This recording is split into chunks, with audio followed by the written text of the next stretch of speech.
Você está ouvindo o Dado Bruto Cast, o podcast que pega assuntos complexos e entrega sem enrolação. Eu sou a Ana e aqui do meu lado tá o Bruno.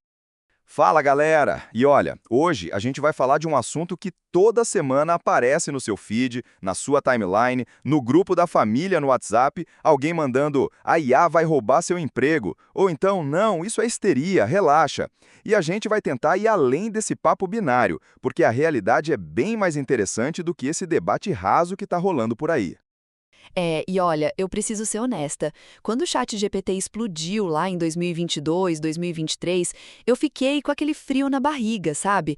Tipo, eu sou formada em comunicação, mexo com texto, com narrativa, e de repente aparece uma ferramenta que escreve, que cria, que argumenta.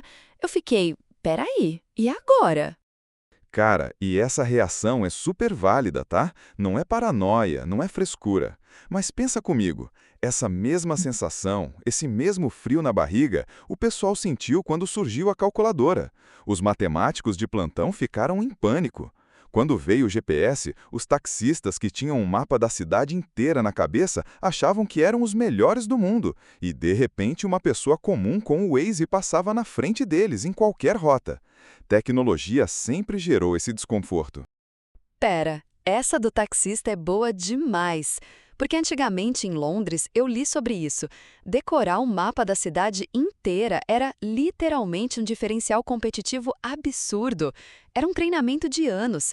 E aí chegou o Waze e basicamente democratizou isso. Exatamente isso. E tem uma frase que eu amo de Marta Gabriel, que escreveu o livro Você, Eu e os Robôs. Ela diz que uma pessoa mediana que usa tecnologia a seu favor é mais produtiva do que a melhor pessoa analógica da área. Isso é devastador se você parar para pensar.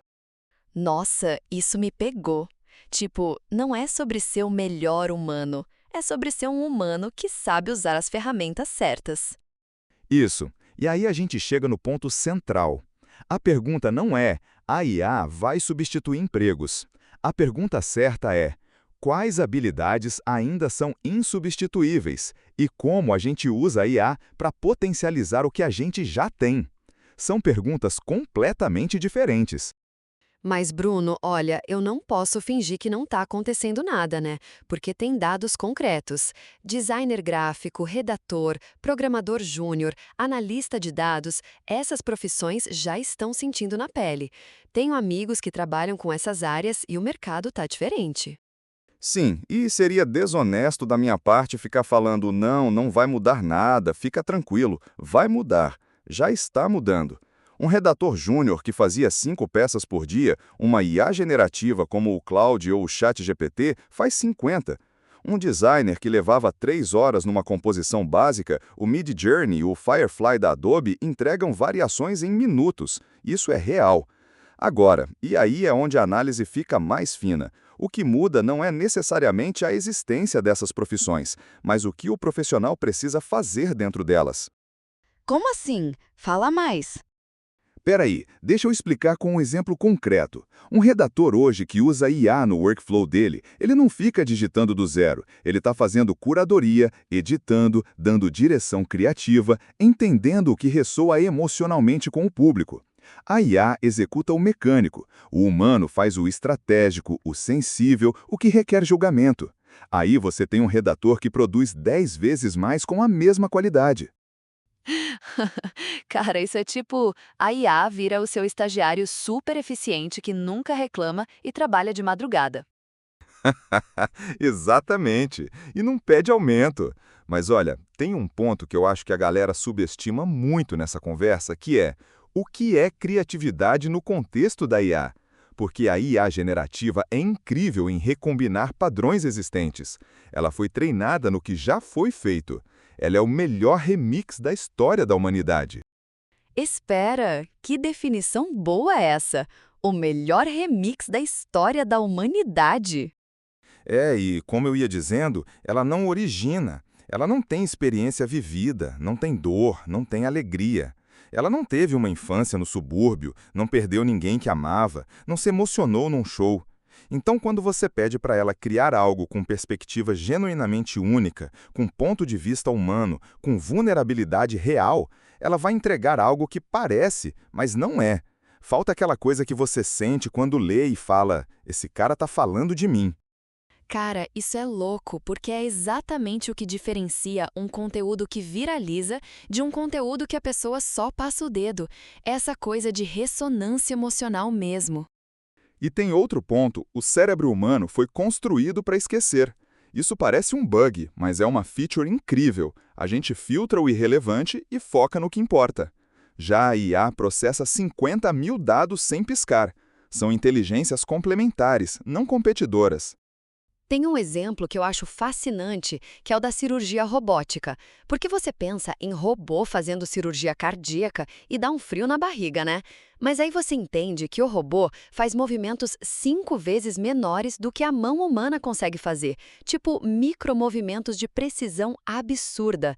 E o médico tá lá coordenando, diagnosticando, decidindo. O robô não substitui, ele habilita o médico a fazer o impossível. Perfeito! E isso se replica em várias áreas. Advogado que usa IA para fazer análise de jurisprudência em segundos, ele não some, ele fica mais poderoso. Médico que usa IA para leitura de exame de imagem, a IA já detecta certos padrões com precisão maior que humanos.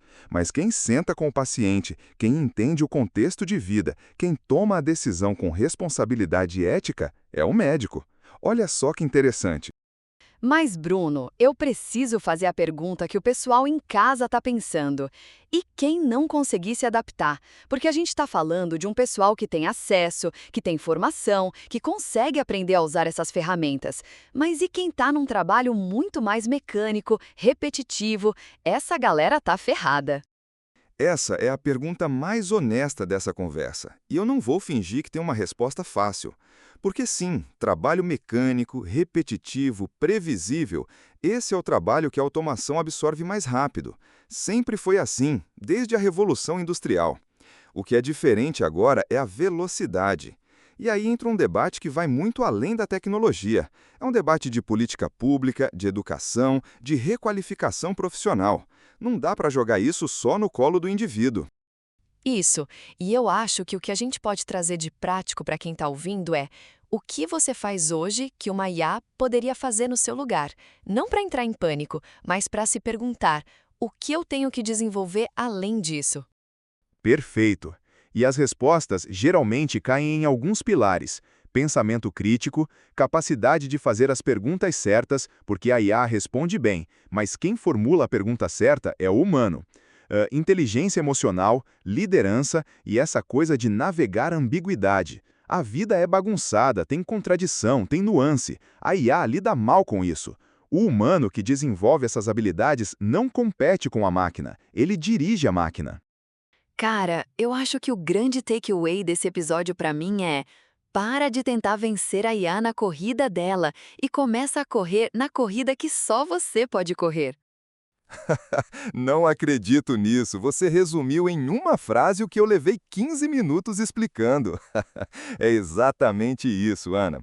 E olha, a gente está num momento histórico, de verdade. As profissões que vão existir daqui a 20 anos, a maioria ainda nem tem nome. Assim como nossos avós não conseguiriam imaginar o que é ser um desenvolvedor de software ou um gestor de tráfego pago, a gente não consegue imaginar o que vem. E isso é assustador, mas também é fascinante.